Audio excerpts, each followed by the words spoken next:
The jihad is already in force to liberate the Holy Land. No one can stop that jihad. No one can stop it. The jihad is already in force to liberate the territory from where the army will come, from Khorasan. No one can stop that jihad. When you see that army coming from Khorasan, the Prophet said, go and join that army, even if you have to crawl over ice. Because no one will be able to stop that army until it reaches Jerusalem.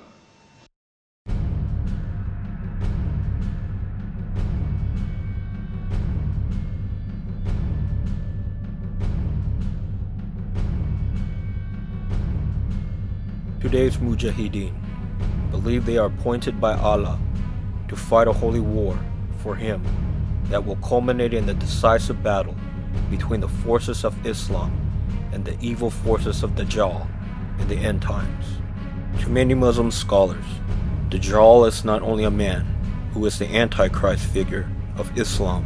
Dajjal represents the corrupt system of control that rules the political and social economic system of the modern Western world, which they say the Zionists of Israel and America controls.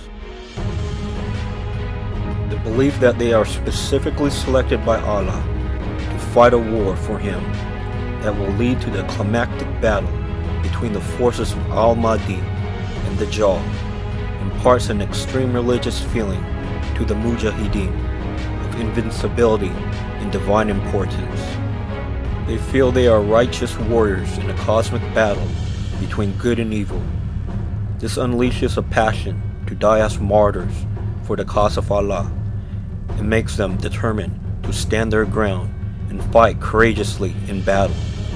This passion is only intensified even more when they are gripped by a longing for the era of the Caliphate, such as the Rashidun Caliphate that first emerged under Abu Bakr shortly after the death of Muhammad.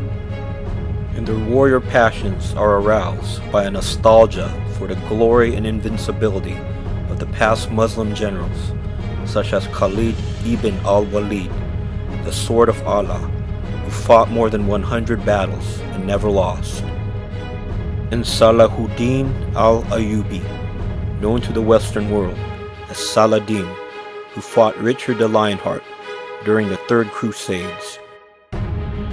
Saladin won the decisive Battle of Aqaba, a victory for the Muslim armies that forced the Crusaders from the Holy Land. So what Christians and Jews face today is not really about ISIS or Al-Qaeda. It's something much more monstrous in scale.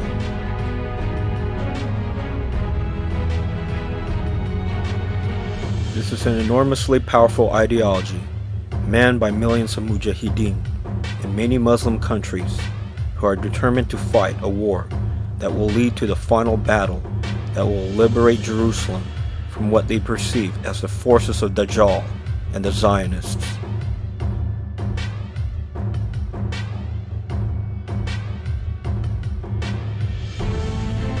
This is a war that Christians and Jews alone cannot win.